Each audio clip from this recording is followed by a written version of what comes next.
This channel does not promote any violent, harmful, or illegal activities. All content provided by this channel is meant for an educational purpose only. অশান্ত প্রতিবেশী দেশ কট্টরপন্থীদের হাতে হিন্দুদের আক্রান্ত হওয়ার একাধিক খবর আসছে।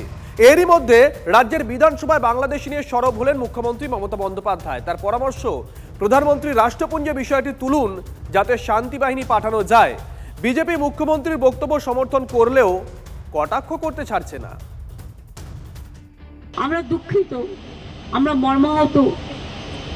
অনেক মানুষ আগেও মারা গেছে, এখনো অত্যাচারিত হচ্ছে। আগেও আন্দোলনেও অনেক ছাত্রছাত্রীরা মারা গেছে এবং আজও তার রেস চলছে।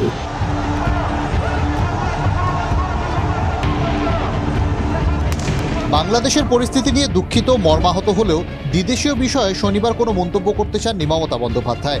সোমবার তিনি পশ্চিমবঙ্গ বিধানসভায় দাঁড়িয়ে কেন্দ্রকে বিশেষ পরামর্শ দিলেন। মুখ্যমন্ত্রী বলেন,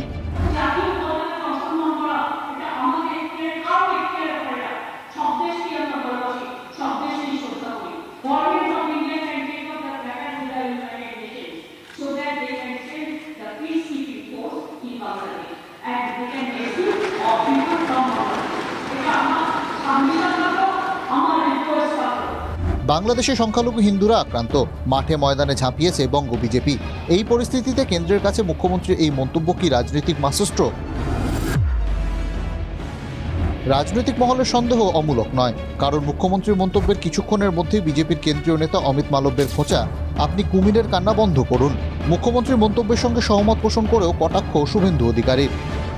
আমি বলেছিলাম যে সমস্ত মানবিক দেশগুলি ভারত সহ উচিত জাতিসংঘে অবিলম্বে পিস কিপিং ফোর্স পাঠিয়ে পীড়িতদের উদ্ধার করা।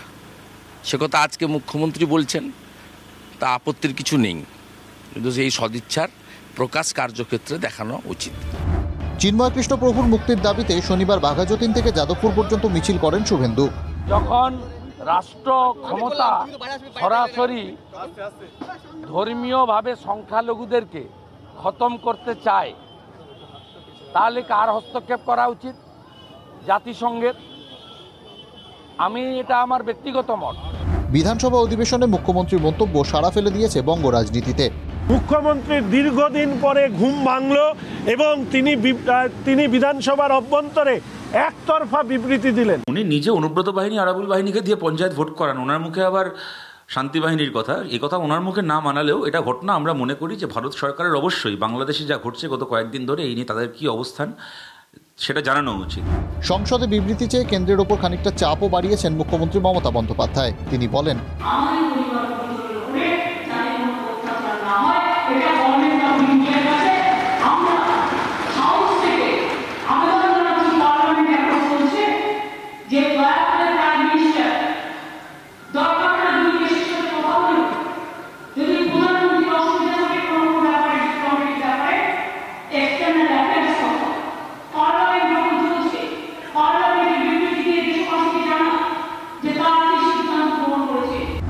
ইতিমধ্যেই বিদেশ মন্ত্রক বিবৃতি প্রকাশ করেছে। সাংবাদিক বৈঠক করেও বাংলাদেশকে কড়া বার্তা দিয়েছে বিদেশ মন্ত্রক। সে কথা উল্লেখ করে বিরোধী দলনেতার কটাক্ষ, উনি যখন বাংলাদেশে কোটা বিরোধী আন্দোলনের উপরে দমনপীড়ন চালাচ্ছিলেন, তখন তিনি আহ্বান করেছিলেন যারা আক্রান্ত হবেন আসুন, আমি তাদের শেল্টার দেব।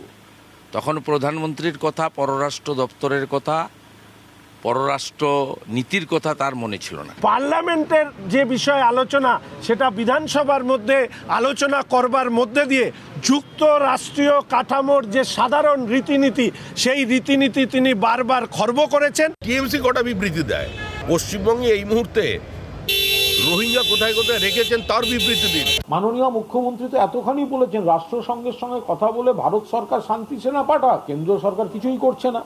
উল্টে এই সময়টায় কিছু ঘটনার খবর আসছে আর তা নিয়ে বিজেপি বাংলায় রাজনীতি করছে। আরে বীরত্ব দেখানোর হলে দিল্লি যান। পড়শি দেশের আবহাওয়া খারাপ, তার জেরেই ঘূর্ণি বাংলার রাজনীতিতেও। সৌরভ গুহ ও প্রদীপ্ত কান্তি ঘোষের রিপোর্ট, TV9 বাংলা। চিন্ময় প্রভু জামিন আটকাতে একাধিক পদক্ষেপ ইউনূস সরকারের পুলিশের। চিন্ময় প্রভুর আইনজীবীদের বিরুদ্ধে বিস্ফোরক আইনে মামলা, বড় খবর। চিন্ময় প্রভুর আইনজীবী সুভাষিস শর্মা সহ মোট 70 জনের বিরুদ্ধে মামলা দায়ের। চট্টগ্রাম থানায় অভিযোগ দায়ের। মামলা করা হয়েছে দুই হিন্দু সাংবাদিকের বিরুদ্ধে। চিন্ময় প্রভুর হয়ে আদালতে মামলা লড়ায় আইনজীবী রমেন রায়কে ব্যাপক মারধরের অভিযোগ। তিনি আইসিইউতে আশঙ্কাজনক অবস্থায় চিকিৎসাধীন। ওকালতনামায় সই করার অপরাধে রিগান আচার্য নামে এক আইনজীবীর মাথা ফাটিয়ে দেওয়া হয় বলেও অভিযোগ। আইনজীবীদের বাড়িতে গিয়ে হামলা করা হলেও পুলিশ দর্শকের ভূমিকা পালন করছে বলে অভিযোগ সনাতনী জাগরণ মঞ্চের সংগঠক গৌরাঙ্গ দাসের।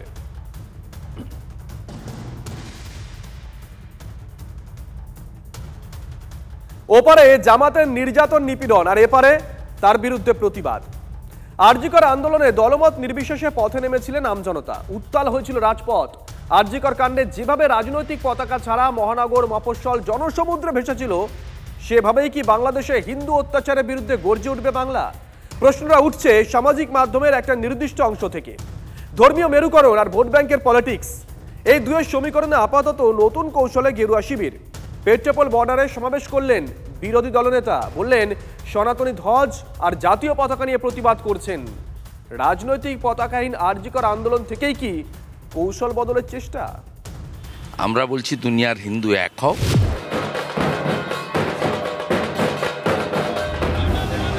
দুনিয়ার হিন্দু এক হও ডাক দিয়েছেন শুভেন্দু অধিকারী, রাজ্যের বিরোধী দলনেতা। বাংলাদেশে হিন্দুদের ওপর অত্যাচার চলছে, এর প্রতিবাদেই পেট্রাপোলে সমাবেশ করছেন শুভেন্দু অধিকারী। এটা কি তার ব্যক্তিগত উদ্যোগ নাকি বিজেপির কর্মসূচি? সনাতনী ধ্বজ এবং জাতীয় পতাকা নিয়ে রাস্তায় নেমেছি। ভোট চাই, ভোট দাও, পাল্টে দিন, উল্টে দিন, গদিটা আমাদের দিয়ে দিন, এ কথা আমরা কোথাও বলছি না। দফা এক, দাবি এক। তিলোত্তমা আন্দোলন কাণ্ডে পথে নেমে এটাই বলেছিল বিজেপি। রাজনৈতিক আক্রমণ শানানোর পাশাপাশি বাংলাদেশ ইস্যুতে বিজেপি আর শুভেন্দু কি পৃথক নাকি একই অঙ্গে ভিন্ন রূপ? আরজিকর আন্দোলনের ব্যর্থতা সাফল্য ব্যক্তি ও দল বিশেষে আপেক্ষিক, কিন্তু একই বিষয় সবাই সহমত। রাজনীতির পতাকা বাদ দিয়ে তিলোত্তমা আন্দোলনে জনতার যে অভূতপূর্ব সাড়া দেখা গিয়েছিল তা নজিরবিহীন। বাংলাদেশ ইস্যুতে সেভাবেই কি হিন্দু জনতাকে একত্রিত করতে চাইছে গেরুয়া শিবির? আমি বলি শুভেন্দু অধিকারী বর্ডারে না করে দিল্লিতে আসুন, এখানে এসে বিদেশ মন্ত্রকের সঙ্গে কথা বলুন। বিদেশমন্ত্রী অন্তত ভারতবর্ষের প্ল্যাটফর্মে দাঁড়িয়ে পার্লামেন্ট যখন চলছে তখন কিছু তিনি অবহিত করুক আমাদেরকে, দেশবাসীকে। আমরা সব রোহিঙ্গা কোথায় আছে বলে দেব, চিহ্নিত করে দেব, ধরতে হবে আর এনআইএর হাতে তুলে দিতে হবে। এদিন একাধিক হিন্দু সংগঠনের তরফেও নানা প্রতিবাদ কর্মসূচি নেওয়া হয়। বাংলাদেশের মানুষের জন্য আমরা একত্রিত হয়ে আমরা হিন্দু যারা আছি সবাই একত্রিত হতে হবে।